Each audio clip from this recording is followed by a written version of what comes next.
Details చూద్దాం. Maoist పార్టీకి దెబ్బ మీద దెబ్బలు తగులుతున్నాయి. తెలంగాణ డీజీపీ శ్రీధర్ రెడ్డి ముందు 41 మంది మావోయిస్టులు 24 ఆయుధాలతో లొంగిపోయారు. సరెండర్ అయిన వారిలో కీలక నేతలు ఉన్నారు. సీఎం రేవంత్ పిలుపు మేరకు మావోయిస్టులు లొంగిపోతుండడం శుభ పరిణామమని శ్రీధర్ రెడ్డి చెప్పారు. 2025లో ఇప్పటివరకు మొత్తం 509 మంది సరెండర్ అయ్యారని, మిగతా 54 మంది కూడా జనజీవన స్రవంతిలో కలవాలని పిలుపునిచ్చారు డీజీపీ శ్రీధర్ రెడ్డి.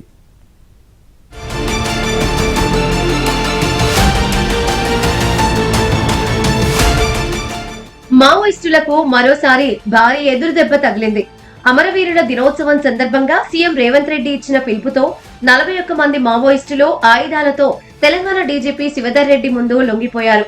24 ఏళ్లుగా అండర్ గ్రౌండ్ లో ఉన్న కీలక నేతలు, గెరిల్లా ఆర్మీ బెటాలియన్ సభ్యులు కూడా పోలీసుల ఎదుట లొంగిపోయారు. లొంగిపోయిన వారి నుంచి 3 AK-47లు, 1 LMG, 5 SLR రైఫిళ్లు, 7 ఇన్సాస్ రైఫిళ్లు, 1 BGL గన్, 4 303 రైఫిళ్లు, 1 single shot rifle, 2 air guns తో కలిపి మొత్తం 24 ఆయుధాలు స్వాధీనం చేసుకున్నారు.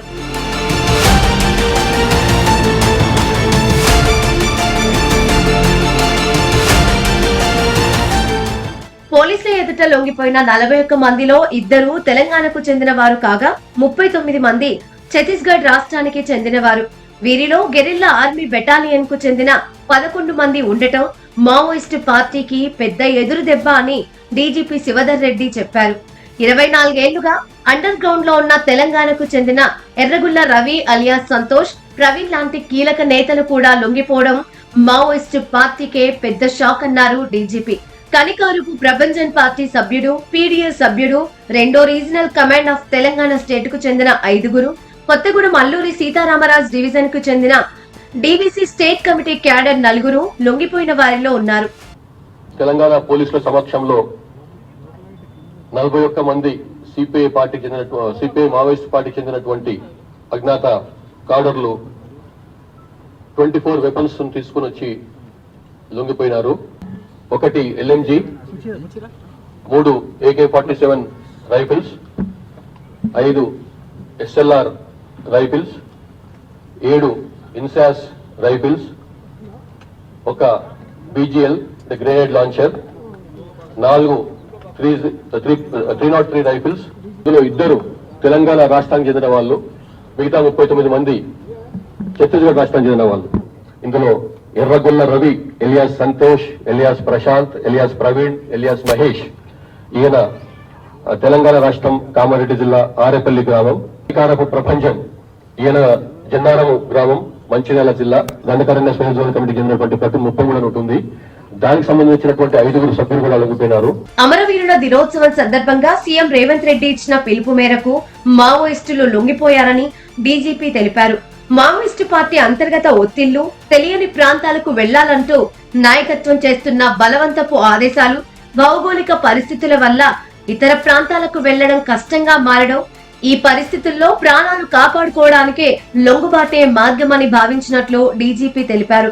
ప్రభుత్వం లొంగిపోయిన వారికి పునరావాస చర్యల్లో భాగంగా డివిజనల్ కమిటీ సభ్యులకు 5 లక్షలు, ఏరియా కమిటీ సభ్యులకు 4 లక్షలు, పార్టీ సభ్యులకు ₹1,00,000 అందజేస్తామని డీజీపీ స్పష్టం చేశారు.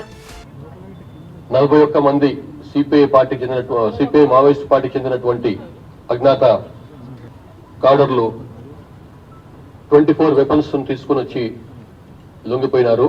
31 మార్చి 2026 తర్వాత మళ్ళీ పోలీస్ పరమైనటువంటి సెక్యూరిటీ ఫోర్సెస్ యొక్క ఆపరేషన్స్ తగ్గిపోతాయి. అప్పుడు మళ్ళీ మన ఏరియాకి రావచ్చు మీరు. కాబట్టి కొన్నాళ్ల పాటు మిమ్మల్ని కాపాడుకుంటూ అక్కడ ఉండండి అని చెప్పి కొత్త ప్రాంతాలకు పంపిస్తున్నారు. సంబంధం లేని ప్రాంతం అది. వాళ్ళకి జియోగ్రఫికల్ కండిషన్స్ ఏమాత్రం తెలియదు. ₹1,46,30,000 రివార్డ్ ఉంది వాళ్ళ పైన. వాళ్లకు ఈ డబ్బులను వాళ్ళకు సంబంధించినటువంటి డాక్యుమెంటేషన్ పూర్తి చేసేసి బ్యాంకు ఖాతాలు తెచ్చిన తర్వాత వాళ్లకు డిమాండ్ డ్రాఫ్ట్ రూపంగా కానీ చెక్కుల ద్వారా కానీ వాళ్లకు అమౌంట్ అందజేయబడుతుంది. ఎలిజిబిలిటీ ఉన్న వాళ్లకు తెలంగాణ ప్రభుత్వం ఇచ్చేటువంటి పునరావాసానికి వాళ్ళు అర్హులు. తెలంగాణ ప్రాంతం నుంచి, తెలంగాణ రాష్ట్రం నుంచి అజ్ఞాతంలో ఉన్నటువంటి వాళ్ళు 54 మంది. 509 మంది యూజీ కార్డర్స్ సరెండర్ అయినరు, డిఫరెంట్ ర్యాంక్స్ వాళ్ళు.